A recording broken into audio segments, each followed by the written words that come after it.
सुरासुरा सेवित पाद पंकजा करे विराजत कमनीय पुस्तका विदेश्च पत्नी कमलासन प्रिया सरस्वती नृत्य तुवाची में सदा वसुदेव सुतं देवं कंसचाणूरमर्दनं देवकी परमानंदम कृष्णं वंदे जगद्गुरुं मूकं करोति वाचालं पंगुल्लंघयते गिरिं यत्कृपातमहं वंदे परमानंदमाधवं। श्रावण महीनो उत्सवनो महीनो, त्यार पछी आवे छे भादरવો મહિનો। એમાં અતિશય મહત્વનો ઉત્સવ છે અને આજે પણ લોકો આટલા જ ઉત્સવ ઉમંગથી મનાવે છે તે ગણેશ ચતુર્થી। ગણપતિ બાબા મોરિયા પૂરચા વર્ષી લવકરિયા એ ગગનનાથ ચારે બાજુ ગુંજતો હોય। મોરિયા એટલે નમસ્કાર, ગણપતિ બાપા મોરિયા। અને મોરોપંત એક ભક્ત પણ થયો છે ગણપતિનો, એનું નામ પણ ભગવાન જોડે જોડાઈ જાય। જેમ વિઠ્ઠલનાથના મંદિરમાં જ્ઞાનબા તુકારામ એ જે ચાલતું હોય, ભક્તોનો પણ આટલો મહિમા હોય, તેમ ગણપતિ જોડે મોરિયા જોડાઈ ગયા, ગણપતિ બાપા મોરિયા। બહુ સરસ કલ્પના એની પાછળ સમાયેલી છે। ગણપતિ જેવો દીકરો આવા આકારનો કોઈ માં ઈચ્છે નહીં। આવડું મોટું પેટ હોય ને, આવડી મોટી સૂંઢ હોય ને, આવડું માથું હોય ને, કોઈ માં ભગવાન પાસે એવી પ્રાર્થના ન કરે કે આવા રૂપનો દીકરો આપજે, આવી બુદ્ધિનો આપજે એમ કે। પણ આવો દીકરો જોઈએ એ કોઈ માં માગે નહીં, તો પછી આ શું રહસ્ય છે? ગણપતિ તમે ક્યાંય શોધવા જાઓ મળશે નહીં।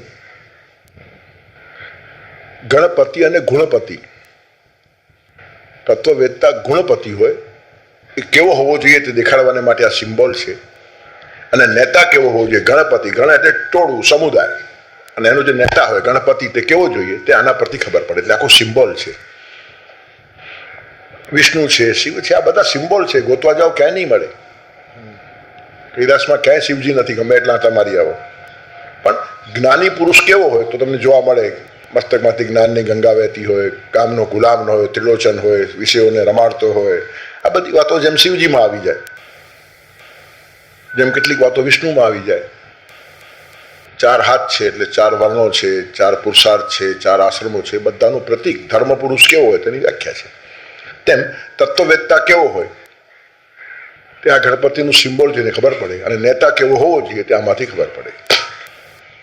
પૌરાણિક કથા આવી રીતની છે, અજાણતા શિવજીએ ગણપતિનો શિરચ્છેદ કરી નાખ્યો, અને પછી ખબર પડી કે આપણો જ પુત્ર હતો, અને પાર્વતી આક્રંદ કરે છે ત્યારે કહે છે કે જાઓ, જે કોઈ પહેલું મળે એનું માથું લઈ આવો। પછી હાથીનું માથું મળ્યું, લગાડી દીધું। હવે જે ભગવાન શિવજી હાથીનું માથું આના શરીર ઉપર ગોઠવી શકે તો એનું જ કપાઈ ગયેલું માથું પાછું ન ગોઠવી શકે? જે પહેલું મળે એનું લઈ આવો, પણ આજ તો પડ્યું હતું, આ કાપેલું હતું, મૂકી દો ને પાછું લાવીને, પતી ગઈ વાત। પણ ચાલે નહીં, આ માથું કામ ન લાગે। નેતા પાસે આવું ટૂંકું માથું નહીં જોઈએ, મોટું માથું જોઈએ, એટલે હાથીનું માથું છે। એટલે કંઈ આ બધી કલ્પનાઓ છે ને એ સમજવાની છે। જેણે જેણે નેતૃત્વ કરવું છે એને પોતાનું સ્વાર્થી માથું કાપી નાખવું જોઈએ ને આ પરમાર્થી માથું માથે લગાડવું જોઈએ, તો નેતૃત્વ થાય। એનું કારણ, જે નેતા થવાનો છે એની પાસે ગણ છે, સમુદાય છે, એમાંથી પોતાનો ફાયદો ન જોવાય। પોતાનું મસ્તક કાપીને જે પડખે રાખી દે, પ્રથમ પહેલા મસ્તક મૂકી વળતી લેવું નામ જોડે। પોતાનું માથું, પોતાની ગણતરી, પોતાનો સ્વાર્થ જોનારા માણસો જગતમાં કોઈ સારું કામ ક્યારેય કરી શકશે નહીં। એટલે પાયાની વાત છે, જો સિર કાટે આપના ચલે હમારે સાથ, તો કબીરા ખડા બાजार में लिए लुकाटी हाथ, જો ઘર બારે આપના ચલે હમારે સાથ। કબીરજી કહે છે મારી સાથે આવો ને તમારું ઘર બાળી નાખો। તમારું ઘર બાળી નાખો એટલે તમારો સ્વાર્થ બાળી નાખો। સામાજિક કામોની સંપત્તિ પોતાના ખિસ્સામાં નાખી દેવાની વૃત્તિ જે માણસમાં હોય તેણે આ ક્ષેત્રમાં પ્રવેશ જ નહીં કરવો જોઈએ। તમારું ઘર બાળો એટલે કંઈ કાઢી નથી કાઢવાની, પણ જ્યારે જ્યારે કામ કરો ત્યારે સ્વાર્થનો કોઈ વિચાર પછવાડી જોઈએ નહીં। મને કેટલો ફાયદો થાય, મારો માણસો કેટલા આગળ આવે, મારું ગ્રુપ પેલું કેમ થાય, એમાં ટોળાબાજી હોય જ નહીં, પક્ષાપક્ષીતા નહીં પરમેશ્વર। આખાએ બહુ સ્પષ્ટ કહી નાખ્યું છે। તેથી જેવા તેવા માથાવાળા માણસોનું કામ આમાં હોય જ નહીં। 40-50 વર્ષ પહેલાની મને વાત યાદ છે, મારા બાપુજી એક વાત હંમેશા કહેતા कि ये काम नहीं है कच्चों का, ये काम नहीं है कच्चों का, ये खेल नहीं है बच्चों का, ये मैदान है सच्चों का, दो माथे वाला होवे सो आवे. કેટલી સાચી વાત છે. 50 વર્ષ પહેલા એટલે મારી 10-15 વર્ષની ઉંમર હતી ત્યારે બાપુજી કીધું, હજી હું ભૂલ્યો નથી કે આ કામમાં જવું હોય ને તો કાચો માણસ કામ ન લાગે. ये काम नहीं है कच्चों का, ये खेल नहीं है बच्चों का, ये मैदान है सच्चों का. અને પછી એક વાત કીધી, દો માથે વાળા હોવે સો આવે, એટલે એક સ્વાર્થનું માથું કાપી નાખો ને બીજું લગાડો, પછી તમે આ કામ કરો. પછી એ રાજનેતા હોય, સમાજ નેતા હોય કે ધાર્મિક નેતા હોય, પોતાના સ્વાર્થનું માથું કાપી નાખે અને પરમાર્થની વાત જ્યારે એના મગજમાં આવી જાય પછી એ માણસ અજાણતા પણ ભૂલ નહીં કરે અને કોઈ નુકસાન નહીં કરે, કારણ કે નુકસાન બધું અહંકાર ને સ્વાર્થમાંથી જ થાય છે. તેથી ગણપતિનું જ માથું પાછું લગાડી શકાય, પણ હાથીનું માથું લગાડ્યું એટલે એનો અર્થ બતાવે છે કે આવી રીતનું વિશાળ માથું હોવું જોઈએ. ગુણપતિ હોય કે ગણપતિ હોય, તત્વવેદતા એ ગુણપતિ છે. કયા કયા ગુણો એની પાસે હોવા જોઈએ તે ગણપતિમાં દેખાય. અને ગણપતિ કેવો હોવો જોઈએ, નેતા કેવો હોવો જોઈએ, તત્વવેદતા અને નેતા બંનેનું મૂર્તિમંત પ્રતિક એટલે ગણેશ. આ ધ્યાનમાં આવવું જોઈએ. અને એ જે ગણેશ પૂજા છે એક પ્રકારની વિચાર પૂજા છે, એક પ્રકારની સંસ્કાર પૂજા છે, એક પ્રકારની જીવન દીક્ષા છે. હવે આજે જે છાકટા થઈને દારૂ પીને નાચા નાચ કરે છે, ગણપતિને કેટલો ત્રાસ થતો હશે કે આવા મારા હાલ કરી નાખ્યા લોકોએ. Main is a rational animal. એક સુગંધી પુષ્પને કુરૂપ અને બદબોથી ભરપૂર કેમ કરવાનું, એમાં આપણે કુશળ છીએ. સમાજ નેતા, ધર્મ નેતા કે રાજકીય નેતા હોય એનું માથું હાથીનું જ હોવું જોઈએ. હાથીનું માથું મોટું હોય, નાના હલકા વિચારો હોય જ નહીં. હાથી પાસે ઉદારતા છે. હાથી લાચારીનું ખાતું નથી. અપમાન કરો તો મોઢું ફેરવે. રાજવંશી દેવાંશી હાથીઓ હતા ને. ભર્તૃહરિએ બહુ સરસ વાત મૂકી છે. એમાં કૂતરા અને હાથીનો ફરક દેખાડ્યો છે. લાંગુલ ચાલ નમદશ્ચરણ આવપાતમ ભૂમૌ નિપત્ય વદનોદર દર્શનશ્ચ સ્વાપિંડદસ્ય કુરુતે ગજ પુંગવસ્તુ ધીરમ વિલોકયતિ ચાટુ સતૈશ્ચ ભુંક્તે. અદભુત શ્લોક લખ્યો છે એને. કૂતરો શું કરે ખબર છે? કૂતરો લાંગુલ ચાલનમ, પૂંછડી પટપટાવે. જેની પાસેથી ખાવા મળે તેની પછવાડે પૂંછડી પટપટાવવાની ટેવ હોય. આજે સમાજમાં તો આવું જ દેખાશે. પૂંછડી પટપટાવનારા માણસો તમને ચારે બાજુ દેખાશે. જ્યાં સ્વાર્થ સદાય ત્યાં પૂંછડી પટપટાવીને ફરતા હોય. એનાથી કામ શું થાય? પોતાનું પેટ ભરવા સિવાય કાંઈ કરી શકે નહીં. લાંગુલ ચાલ નમદશ ચરણ આવપાતમ, અને આગળ આવીને તમારા ચરણોમાં પડી જાય. આ બધા લક્ષણો કૂતરાના છે. લાંગુલ ચાલ નમદશ ચરણ આવપાતમ અને ભૂમૌ નિપત્ય વદનોદર દર્શન. ભૂમિ ઉપર આ મૂંધો પડી જાય, પોતાનું મોઢું અને પેટ દેખાડે, કંઈ કરો કંઈ કરો. ભૂમૌ નિપત્ય વદનોદર દર્શનશ્ચ. સ્વા એટલે કૂતરો, સ્વા પિંડ દસ્ય કૃતે. એને પિંડ અને રોટલો આપે તેની સામે આ બધા નખરા કૂતરો કરે. ગજપુંગ વસ્તુ. જે દેવાંશી અને રાજવંશી હાથી છે ને એ આવું કરે કોઈ દિવસ? હાથી કોઈની પાસે પૂંછડી પટપટાવે નહીં, કોઈને પોતાનું પેટ દેખાડે નહીં. ઉલટાનું આપો તો પણ ધીરમ વિલો કહે હતી, બહુ શાંતિથી જુએ કે આપવામાં સમાન છે કે અપમાન છે. ફેંકવાની વાતો તો મોઢું લગાડે નહીં. સ્વાપિંડ દસ્તુ ગજપુંગ વસ્તુ ધીરમ વિલોકયતિ ચાટુ સતૈશ્ચ ભુંક્તે. બહુ પ્રેમથી ખવડાવવો પડે. મહાવત એક ગાઢ જો આપે તો હાથી ખાતો નથી. આવા નેતા હોવા જોઈએ. પૂંછડી પટપટાવે, પેટ જ કૂટ્યા કરે આખો દિવસ. એ નેતાઓથી કયો રાષ્ટ્ર ઉપર આવવાનું હતું? અને આજે બધા ક્ષેત્રોમાં આવા જ નેતાઓ છે. આંખ ખોલીને જુઓ, પૂંછડી પટપટાવનારા અને પેટ કૂટનારા માણસો ફર્યા હોય છે. પ્રાણવાન માણસો જે કામ કરશે તે પેટવાન માણસોથી થાય જ નહીં. હું ઘણી વાર એક કથા કહું છું. એક શિકારીએ બે કૂતરા પાડેલા, શિકારી કૂતરાઓ, શિકાર કરવાને માટે. એકવાર એક હરણાની પછવાડે આ બંને કૂતરાઓને છોડી મૂક્યા. છલાંગ મારી માને હરણું ભાગતું ગયું, પાછળ કૂતરાઓ. 2-3 માઇલ સુધી ગયા પણ હરણ હાથમાં નહીં આવ્યું. પછી કૂતરા પાછા આવ્યા. લાળ પાડતા પાડતા માલિકના પગ ચાટવા લાગ્યા. માલિક ચીડાઈ ગયો. હન્ટર એને ફટકાર્યા આ લોકોને કે તમને પાડી પોસીને મોટા કર્યા શિકારને માટે, તમારા હાથમાંથી હરણ સળગી ગયું. પછી મફતનું ખાવા રાખ્યા હતા તમને લોકોને અહીંયા. હરણ સળગી કેમ ગયું? ત્યારે કૂતરાએ બહુ સરસ જવાબ આપ્યો કે હરણ છે ને એ પોતાના પ્રાણને માટે દોડતું હતું અને અમે પેટને માટે દોડતા હતા. પેટને માટે દોડનારા માણસો પ્રાણ માટે દોડનાર માણસને પહોંચતા જ નથી. જે લોકો પ્રાણથી કામ કરે છે એની કમ્પેરિઝનમાં પેટવાળા માણસો આવી શકે જ નહીં. એનું કારણ એ પેટ ભરવા જ કામ કરે છે. ત્યારે આજે તમને પેટવાન લોકો દેખાશે, પ્રાણવાન લોકો શોધવા પડે છે આ રાષ્ટ્રની અંદર. પેટવાન જોઈએ એટલા મળશે, ગલી ગલીમાં મળશે, ઘર ઘરમાં મળશે, પ્રત્યેક ઠેકાણે મળશે. પેટ સિવાય બીજો વિચાર જ નથી. તેથી હાથી અને કૂતરાનું દ્રષ્ટાંત આપીને ભરતૃહરીએ આ વાત સરસ સમજાવી છે. અને પાછું હાથીનું એ છે, ખાતી વખતે 2-4 કોડિયા પહેલા આમ ફૂંક અને ઉડાવી દે. શા માટે ખબર છે? મારા જેવો ગજરાજ જમતો હોય ત્યારે 500,000 કીડીઓને ખાવાનું મળવું જોઈએ, પછી હું ખાઉં. ખવડાવીને ખાય અને નેતા કહેવાય, બધાનું ખાઈ જાય અને નેતા ન કહેવાય. બધાએ પહેલા ખાધું કે નહીં એ પહેલા જુએ અને પછી પોતે ખાય. છેલ્લો ખાય તેને નેતા કહેવાય. આ તો પહેલો જ ખાય ને બીજા ન ખાય તેને ધ્યાન રાખે. આવા હોશિયાર નેતાઓ થયા છે. તેથી ગણપતિ સમજવા જેવા છે. હાથીનું મસ્તક છે, મોટું મસ્તક છે, વિચારો અતિશય શુદ્ધ છે, ઔદાર્ય છે, કોઈ સ્વાર્થની વાત મગજમાં આવતી જ નથી. એટલે આવું જ માથું જોઈએ. તેથી કોઈ ગણપતિનું માથું કાપ્યું નથી, કોઈ હાથીનું બેસાડ્યું નથી. આવો એક સિમ્બોલ ઊભું કર્યું છે કે જેને જેને નેતા બનવું છે, તત્વવેત્તા બનવું છે, એની પાસે આ ક્વોલિટીઝ જોઈએ, ઔદાર્ય જોઈએ. તુલસીદાસજી આ જ વાત લખે છે રામાયણમાં. મુખિયા મુખસો ચાહીએ, ખાન પાન કો એક, પાલત પોષત સકલંગ, તુલસી ધરત વિવેક. મુખિયા એટલે નેતા. નેતા કેવો જોઈએ? મુખ જેવો. ખાવા પીવાની બધી મહેનત મોઢું કરે અને પુષ્ટિ આખા શરીરને આવે. ખાલી મોઢું જ પુષ્ટ થાય અને શરીર વધે જ નહીં તો કાર્ટૂન લાગે. કોઈનું આટલું મોટું મોટું બનાવો અને પછી દોરડી જેવા હાથ પગ બનાવો તો એ કાર્ટૂનમાં શોભે. તેમ જે નેતાઓ એકલા જ ખાઈ જાય ને આખું સમાજ આમ દોરડી જેવો હોય તો આખા રાષ્ટ્રનું કાર્ટૂન ના થાય તો બધું થાય શું? તેથી મુખિયા મુખસો ચાહીએ, ખાન પાન કો એક, પણ પાલત પોષત સકલંગ, તુલસી ધરત વિવેક.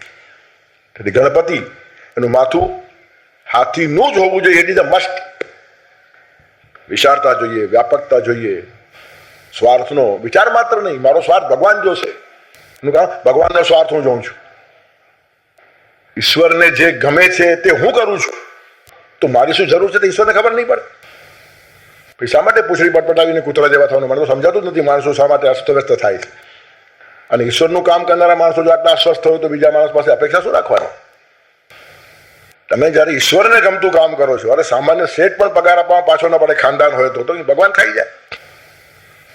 કોઈનો ભાર ન રાખે મુરારી.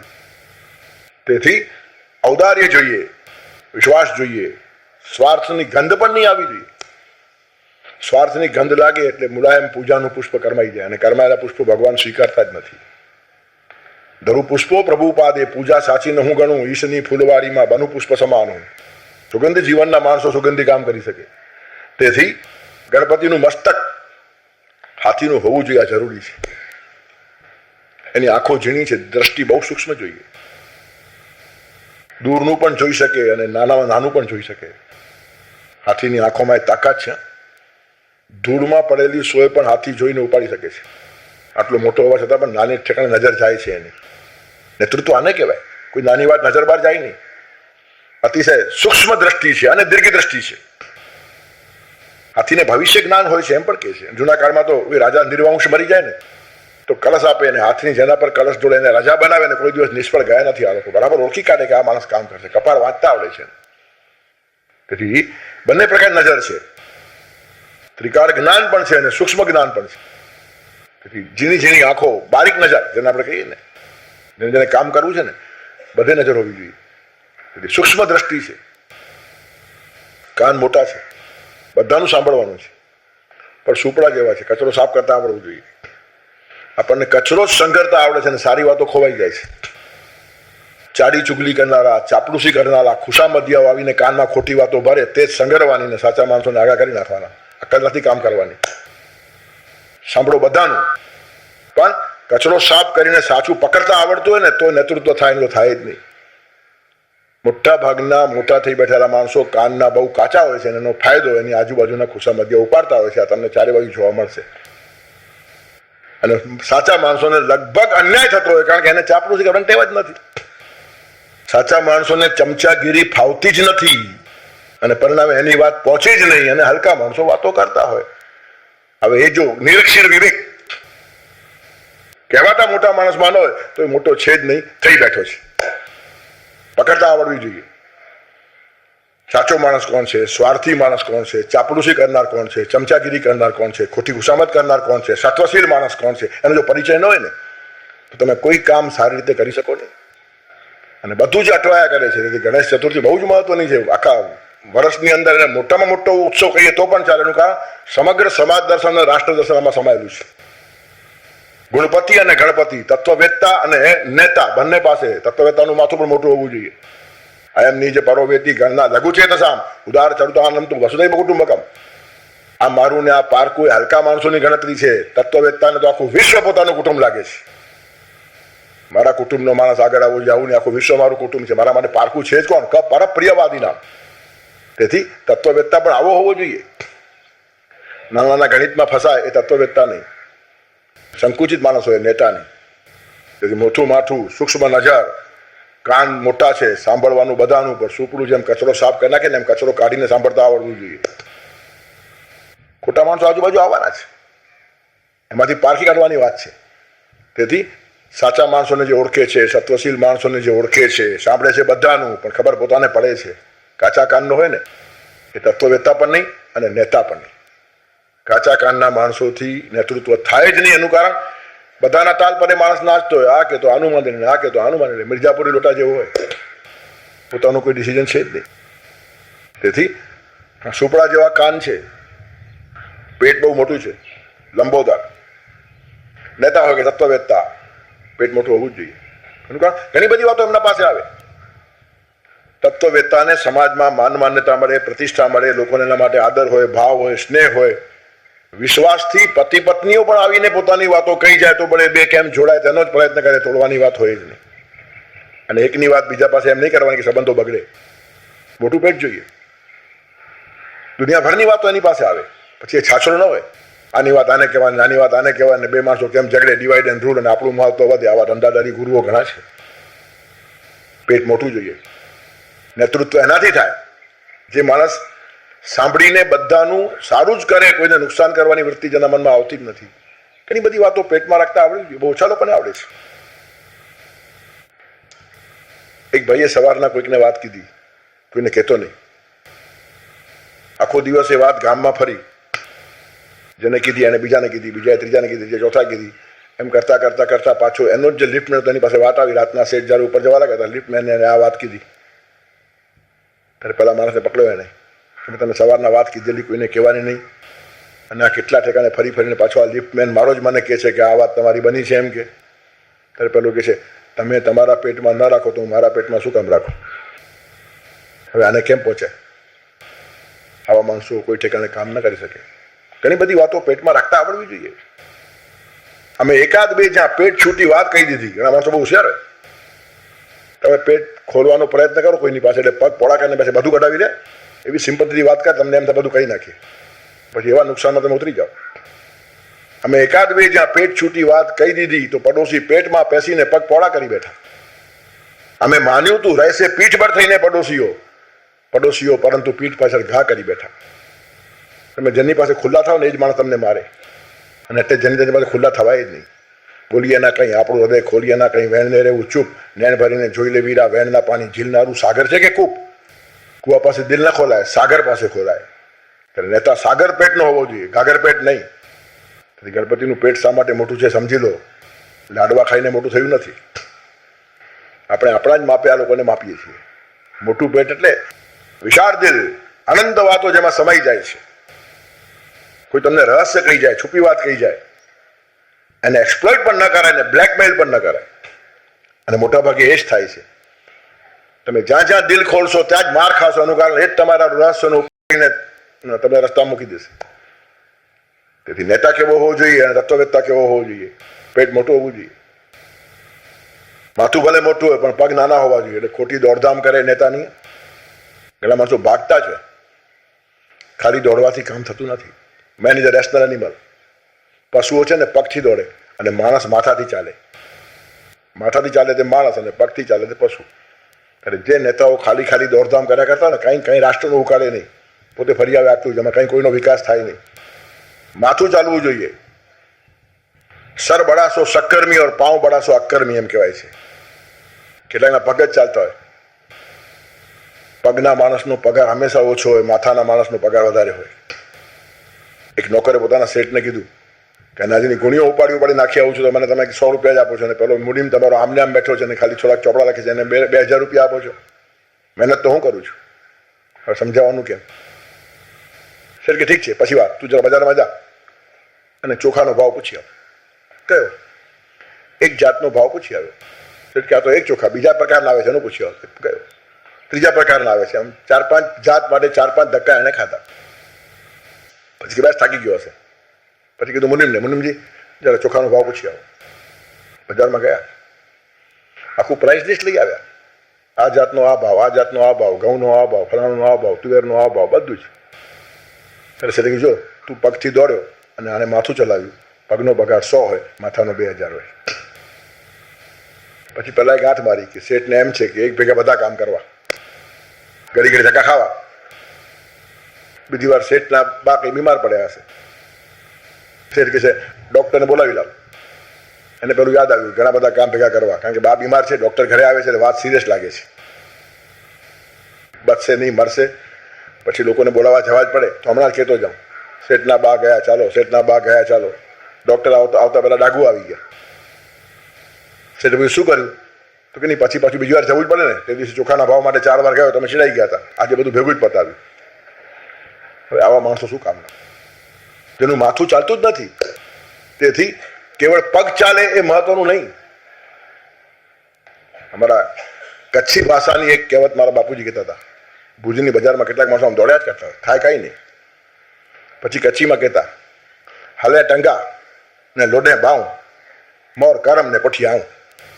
આવા કેટલા દોડતા જ કામ કાંઈ ન હોય, બજારમાં રોજ ફરતા હોય, આટા જ મારે. તેથી ટાંટિયા લાંબા એ બહુ મહત્વનો માણસ નથી. ગણપતિના પગ ટૂંકા છે, ઓછું ચાલીને ઘણું કામ કરી બતાવે. અને એટલી જબરજસ્ત બુદ્ધિ છે, એના શબ્દ ઉપર લાખો પગ ચાલવા લાગે. ગાંધીજી એકલા હતા, પણ આખું રાષ્ટ્ર એના ભેગું ચાલવા લાગ્યું. એને ચલાવતા આવડતું હતું. ચાલકની કિંમત છે, ખાલી ચાલનારની કિંમત નથી. પ્રેરકની કિંમત છે, સોર્સ ઓફ ઇન્સ્પિરેશન. આ બહુ મોટી વાત છે. તેથી નેતા હોય ને એના ખાલી પગ જ લાંબા ન હોય, ભાગ્યા જ કરતો હોય, રોજ દુનિયાભરના પ્રવાસ જ કરતો હોય, ને વડે કશું રાષ્ટ્રને ફાયદો શું? પોતાના રાષ્ટ્ર માટેનું ચિંતન એ બહુ મહત્વની વાત છે. એ જ ગવર્મેન્ટ સારી છે જેના કાર્યકાળ દરમિયાન રાષ્ટ્ર ઊંચું આવ્યું છે. એમ એક બાર લાગવું જોઈએ. પ્રત્યેક ક્ષેત્રમાં કામ થવું જોઈએ. આ ધ્યાન બહાર ગયું ને, આ તો ખબર જ નહીં પડી ને, આ તો કલ્પના જ નહોતી ને, આવું કેમ થઈ ગયું ને, એ બધું બોલે બધા ભોગાવો કહેવાય, ઇડિયટ લોકો છે. નાક પણ લાંબુ છે, સૂંઢ છે. નાક એટલું પાવરફુલ જોઈએ, દુનિયાભરમાં આપણા દેશને માટે શું રંધાય છે અહીંયા બેઠા બેઠા ખબર હોવી જોઈએ. આ તો ઓથિંતો એટેક થયો, અમારા ધ્યાનમાં જ નહીં હતું. તું બહુ કોઈ ઇડિયટ છે.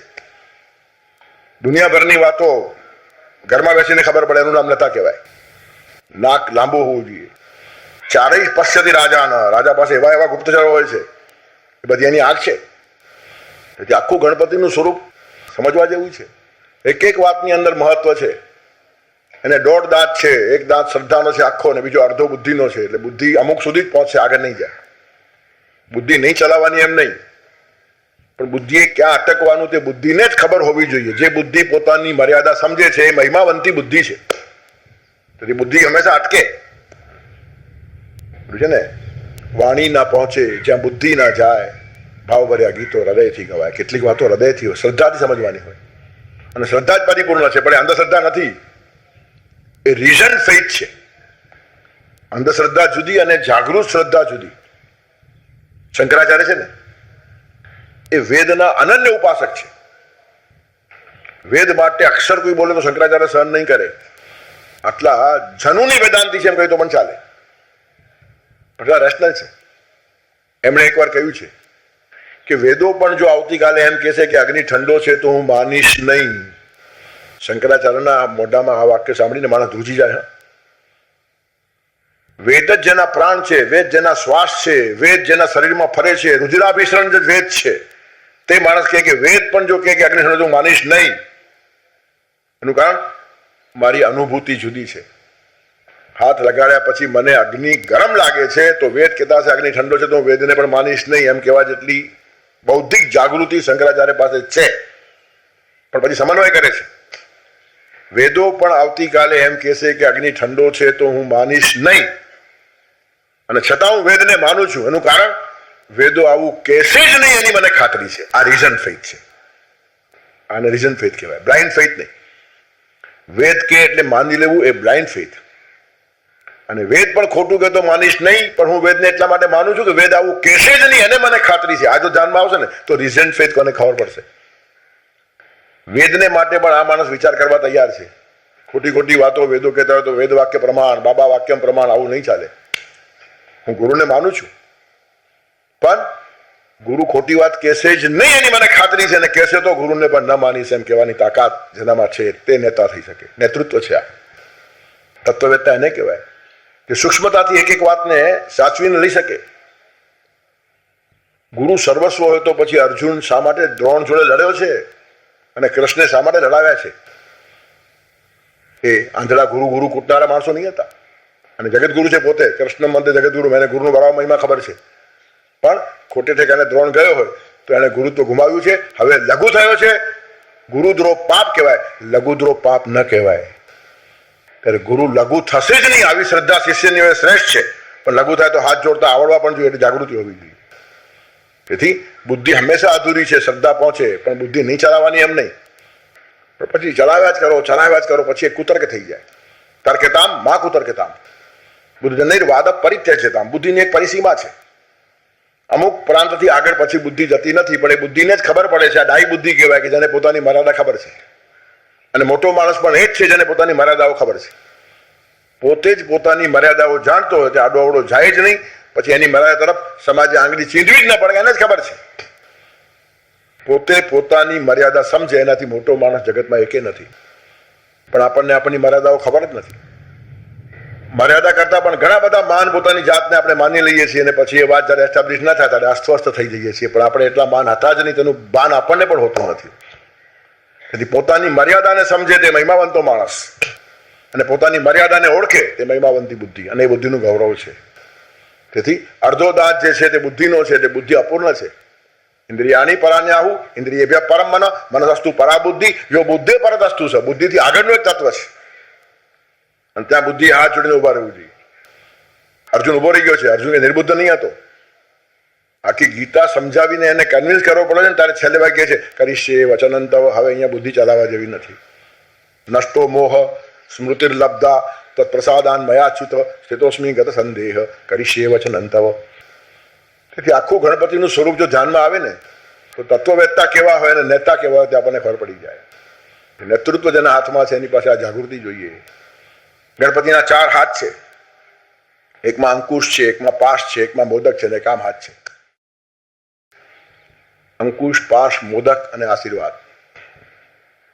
અંકુશ પોતાની જાતને કંટ્રોલમાં રાખવા માટે, જે પોતાના વિકારોનું નિયમન કરી શકે તે જ નેતા કાં તો તત્વવેત્તા થઈ શકે. તત્વવેત્તા નેતા વિષય વાસના અને વિકારના ગુલામ ન હોવા જોઈએ. લપસિયા માણસ. પરદેશમાં કેટલાક નેતાઓ જાય, પછી આડી અવડી છૂટછાટ લેવડાવીને ફોટાઓ પાડીને પછી આ નેતા ગમે ત્યાં સહી કરી આવે. પણ લોભિત થયો છે, લોભાઈ ગયો માણસ. બૈરા પૂરા પાડી નાખે ને પછી વિડીયો કેમેરા ઉતારે ને પછી એ શું કામ સહી કરી આવે તો કોઈને કહી પણ શકે નહીં. વિષય વાસનાના ગુલામો લોભિત થઈ જાય, ગમે ત્યાં લપસી પડે અને રાષ્ટ્રનું હિત પણ વેચી નાખે. તેથી અંકુશ જેને નથી એનો વિશ્વાસ કરાય જ નહીં. જાત ઉપર જેનું નિયંત્રણ નહીં એ જગત ઉપર નિયંત્રણ શું કરે? તેથી અંકુશ એ મોટી વાત છે. તો પાશ, એમાં સજા પણ છે. આપણી ઇન્દ્રિયો બગડે તો એ સજા કરતા બી આવડવી જોઈએ, અને આપણી સાથે કામ કરનારા બગડે તો પણ એને નિયંત્રણમાં રાખતા આવડવા જોઈએ. પાશ એક જબરદસ્ત વાત છે. તેથી અંકુશ પણ જોઈએ અને પાશ પણ જોઈએ. પોતાની સાથેના માણસોને જે નિયંત્રિત રાખી શકે નહીં તે નેતા થવાને લાયક નથી. હું શું જાણું, લોકોએ આમ કરી નાખ્યું તો શું ઘાસ કાપતો હતું? લોકોએ કરી નાખ્યું એમ નેતા બોલે જ નહીં. અને કંટ્રોલ કરતા આવડે. તેથી અંકુશ પણ જોઈએ અને પાસ પણ જોઈએ. સ્વનિયંત્રણ જે કરી શકે તે બીજા ઉપર નિયંત્રણ કરી શકે. તેથી અંકુશ અને પાસ આ બંને વાતો દેખાડે છે. મોદક બહાર જરા કડવું ને તુરું લાગે, અંદર મીઠાશ હોય. તત્વજ્ઞાન એવું જ છે, પહેલા કઠણ લાગે, અંદર જાવ તો મીઠાશ છે. તેથી કોઈ પણ વાતમાં અંદર જતા આવડવું જોઈએ. આ મોદક દેખાડે છે. ઉપર ઉપર ફરો નહીં. મોદકને બહારથી ચાટો, કોઈ સ્વાદ નહીં આવે. થોડું તુરું ને કડવું લાગશે ઉલટાનું, પણ મીઠાશ બધી અંદર હોય છે. તેમ તત્વજ્ઞાનને બહારથી ચાટનારા માણસો ઘણા છે, અંદર જનારા માણસો ઓછા છે. બહુ સરળ છે, બહુ મીઠાશ છે અંદર. નેતા હોય કે તત્વવેત્તા, કોઈ પણ વાતમાં અંદર જવાનો પ્રયત્ન કરો. ઊંડા જાય તેને જ મોતી મળે છે. સમુદ્રના તટ પર ફરે અને શંખલા છીપલા મળે, છીછરા પાણીમાં માછલા મળે, મજદારમાં જાય તેને મોતી મળે. તત્વજ્ઞાનમાંથી પણ મોતી ગોતતા આવડવા જોઈએ અને સમાજમાંથી પણ મોતી શોધતા આવડવા જોઈએ. નેતૃત્વ ભાષા કલા હોવી જોઈએ. તેથી મોદક, મોદ એટલે આનંદ. જે આનંદ આપે તે મોદક, પ્રેરણા આપે તે પ્રેરક, સૂચના કરે તે સૂચક. તેમ મોદ આપે તે મોદક. મોદ, પ્રમોદ એ જ માણસો આનંદ આપી શકે જેના જીવનમાં ઊંડાણ છે. ઉપર છલા માણસો આનંદ આપી શકતા નથી. વિદૂષકો ઉપર છલા હોય, મનોરંજન કરે. વિદ્વાનો ઊંડા ગયેલા હોય, મનોમંથન અને મનોરંજન બંને આપી શકે. તેથી મોદક બહુ મહત્વની વાત સમજાવે છે. અને ચોથો હાથ છે આશીર્વાદનો. તમે તમારા જીવનનું સત્વ કહો તો મોદક ભગવાનના હાથમાં મૂકશો તો ભગવાનના આશીર્વાદ છે. અને કશું જ ન કરશો ને અસ્તવ્યસ્ત વર્તશો તો આશીર્વાદ માટે ઉઠેલો હાથ લપડાક પણ મારી શકે તે ભૂલતા નહીં. એટલે એક હાથ આમ રાખ્યો, જે યથા મામ પ્રપદ્યંતે તામ તથૈવ ભજામ્યહમ. તમે સમર્પણ ભાવથી ભગવાનનું કામ કરીને એના ચરણે તમારા ફળ અર્પણ કરવા જાઓ તો આશીર્વાદ છે. અને લુચ્ચાઈ કરવા જાઓ તો એ જ હાથ ફટકો પણ મારી શકે. બંને ધ્યાનમાં હોય તો માણસનું નિયંત્રણ સારું રહે. નેતા અને તત્વવેત્તા અને આ બધા ગુણો આત્મસાત કરવા. દુર્વા એને પ્રિય છે ગણપતિને. ઘાસ છે એટલે કોઈની પાસે કશી અપેક્ષા રાખતા નથી. ઘાસથી પણ સંતોષ થઈ જાય. અતિશય સંતોષી. સર્પા પિબંતી પવનમ ન ચ દુર્બલાસ્તે શુષ્કૈ તૃણૈર્વન ગજાબલિનો ભવંતી. કરે આવા માણસો અતિશય સંતોષી હોય. સામાન્ય માણસ પાસેથી પણ કામ લઈ શકે. દુર્વા પણ ચાલે, ઘાસ પણ ચાલે. જગત કંટક જણી જે કોઈને તુચકારી કાઢે છે બનાવી પુષ્પતું એને પ્રભુચરને ચલાવે છે. ઘણીવાર જગતમાં નકામા નીવડેલા માણસો આવા શ્રેષ્ઠ તત્વવેત્તાઓ પાસે આવે તો એ કાંટામાં પણ ફૂલની સુગંધ ભરે ને ફૂલ ભગવાન પર કેમ ચડી જાય તેનું ધ્યાન રાખે. આટલી તત્પરતા હોય છે. ઘાસ જેવા માણસો પાસેથી બી કામ લેતા આવડે. કારણ કે દરેકમાં કંઈક કંઈક તો પડ્યું છે ને, એનામાં શું છે જોઈ લો અને પછી એને પ્રેરણા આપો, એ માણસ ઉપર જાય. નેતૃત્વનું આ કામ છે. કોઈને તુચકારી નહીં કાઢવાનો. એમાં પણ જે એકાદ નાનકડી વાત સારી હશે ને એને પુષ્ટિ આપી આપીને એને પણ ભગવાનની પૂજામાં કેમ લગાડી દેવાનો. પછી દુર્વા પણ ચાલે. અમુક જ માણસો આવે એવું નહીં, જે આવશે તે કામ લો. આદર્શો હથિયાર. દુર્વા એને બહુ પ્રિય છે. લાલ પુષ્પો એમને ગમે છે. લાલ રંગ ક્રાંતિનો પ્રતીક છે. ક્રાંતિકારી વિચારો થોડા હોવા જોઈએ, જાગૃતિ હોવી જોઈએ. અંધશ્રદ્ધાની પુષ્ટિ નહીં, ઘરડામાં જીવવાની વાત નહીં, નવો ચીલો કરવાની પણ જેનામાં હિંમત છે. તેથી લાલ રંગ બહુ જબરજસ્ત છે. પણ એ લાલ રંગ જીવનનો રંગ હોવો જોઈએ, ખાલી આંખોનો નહીં. સાત્વિક માણસોની આંખો સફેદ હોય. લાલ આંખ તો દારૂડિયાની હોય, કાં તો ઉજાગરો કરે એની હોય. કોઈ માણસની લાલ આંખ છે એટલે એને તેજસ્વી સમજો નહીં, ગુંડો હોવાની સંભાવના છે. ભગવાન બુદ્ધની આંખ જો સફેદ નિર્મળ છે. લાલાશ આંખમાં નહીં જીવનમાં દેખાય. લાલી જીવનમાં હોવી જોઈએ. તત્પર શું છે? લાલ પુષ્પ પ્રિય છે. એની પછવાડા એક ભાવ છે કે ક્રાંતિકારી હંમેશા નેતા હોય, તત્વવેત્તા હંમેશા ક્રાંતિકારી હોય. ખોટા વિચારોને સમાજમાં ટકવા જ ન દે એનું નામ તત્વવેત્તા. અને ખોટી વાતોને ચલાવી જ ન લે એનું નામ નેતા. પણ પોતે જ ખોટું કરતો હોય તેને 1000 લોકોની ખોટી વાતો ચલાવી જ પડે. મોટા માણસની નબળાઈ જ બીજા લોકોને ઉન્મત્ત બનાવે છે. ભ્રષ્ટાચારી નેતા બીજાને લાંચ લેતા કેમ અટકાવી શકે? એ પોતાની અંદરના માણસને કે તે લાખ રૂપિયા લાંચ કેમ લીધી તો એ તરત કહે છે તે કરોડ લીધી એટલે વાત પતી ગઈ. એનું મોઢું બંધ. ઉપરનો માણસ કરોડ ખાય એટલે નીચેના માણસને લાખ 10 લાખ ખાવાની છૂટ થઈ જ જાય છે. નેતૃત્વ થાય ને એનાથી. તેથી જે કિંમત છે ને એ ચારિત્રની કિંમત છે, ચાતુર્યની નહીં. ચરિત્ર બહુ મોટું છે. અને ચરિત્રવાન માણસને બધા ધ્રુજતા હોય. એક સાચો માણસ ક્યાંય આવે ને લોકો ધ્રુજે. એનું કારણ કાં સારા થવું પડે ને કાં ગમે તેમ કાવા દાવા કરીને એને દૂર કરવો પડે. અને હંમેશા આપણે જોઈએ છીએ સાચા માણસો ફેંકાઈ જ જાય છે. એકાદ સારો માણસ ક્યાંક આવ્યો તો બધા અમલદારો હેરાન થાય. એની આડું ગમે તેમ કરીને એને ટ્રાન્સફર કરાવી નાખે. એનું કારણ ચરિત્રવાન માણસ બધાને ભારી પડે. તત્વવેત્તા અને નેતા કેવો હોય તે મૂર્તિમંત તમને ગણપતિમાં જોવા મળશે. આવો તમને ગણપતિ ક્યાંય જોવા નહીં મળે ને આવો છોકરો કોઈ માગતું પણ નથી. એની પછવાડે આખું રહસ્ય સિમ્બોલ છે ને એ સમજતા આવડવું જોઈએ. સર્વેત્ર સુખિનઃ સંતુ સર્વે સંતુ નિરામયા સર્વે ભદ્રાણિ પશ્યન્તુ મા કશ્ચિત દુઃખમ.